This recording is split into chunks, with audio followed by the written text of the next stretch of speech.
இந்த ஹிந்தியினுடைய இந்த வளர்ச்சி அசுர வளர்ச்சி என்ன ஆகுது அப்படின்னு சொல்லி சொன்னா, இந்தியாவில் இருந்த கிட்டத்தட்ட 250 மொழிகள் 50 ஆண்டுகளை காணாமல் போயிடுது. வட்டாரத்தில் பேசப்பட்டு வந்த மொழிகள் அது எல்லாமே காணாமல் போயிடுது. ஏன்னா எல்லோருமே ஆர்வமாக ஹிந்தி படிக்க ஆரம்பிச்சு. இது வந்து வெள்ளக்காரர்கள் செய்த ஒரு வேலை. சுதந்திரத்துக்கு பிறகு காங்கிரஸ் கட்சி ஹிந்தியை வளர்ப்பதற்கான பல முயற்சிகள் அவங்க செஞ்சாங்க. பல பட்ஜெட்டுகளில் தொடர்ந்து நிதிகளை ஒதுக்குனாங்க. பல அமைப்புகளை அவங்க உருவாக்குனாங்க. தமிழ்நாட்டில் கூட ஹிந்தி பிரச்சார சபா அப்படிங்கிறது இருக்கு. இப்படி பல அமைப்புகளை தொடர்ந்து உருவாக்கி அவர்களுக்கு வந்து நிறைய பணத்தை கொடுத்து என்ன செய்றாங்க, இந்த ஹிந்தி மொழியை வந்து வளர்த்தெடுக்கிறாங்க. அப்படி ஹிந்தி மொழியை வளர்த்தெடுப்பதற்கு அவங்க சொன்ன காரணங்கள் என்னன்னா, இன்டெகிரிட்டி. அதாவது இந்தியா முழுமைக்கும் ஒரே மொழி இருந்தால் தான் அதை வந்து நம்ம ஒரே தேசிய இனமாக நம்ம காட்ட முடியும். ஒவ்வொருத்தருக்கும் ஒவ்வொரு லாங்குவேஜ் இருக்கும்போது தனி தேசிய இனமாக இருக்கிறாங்க. தமிழர்கள் அப்படிங்கிற ஒரு இனம், ஆந்திர தெலுங்கர்கள், கன்னடர்கள், மலையாளிகள் அப்படின்னு சொல்லி இருக்கக்கூடாது. எல்லோருமே இந்தியர்கள் அப்படின்னு இருக்கணும். அப்படின்னா ஒரே மொழி இருக்கணும் அப்படிங்கிற ஒரு தவறுதலான ஒரு கொள்கையை அடிப்படையில் என்ன செய்யறாங்கன்னா, பிற மொழிகள் அழிவதை பற்றி அவங்க கவலையப்படாம ஹிந்தியை வளர்க்கிறதுல மட்டுமே ரொம்ப ஆர்வமா இருக்கிறாங்க. இப்படி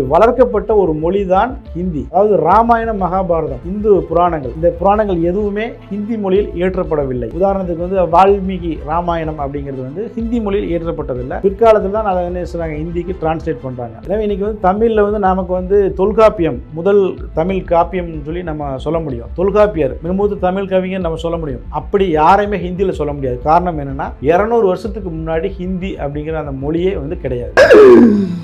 கடல்லே இல்லையா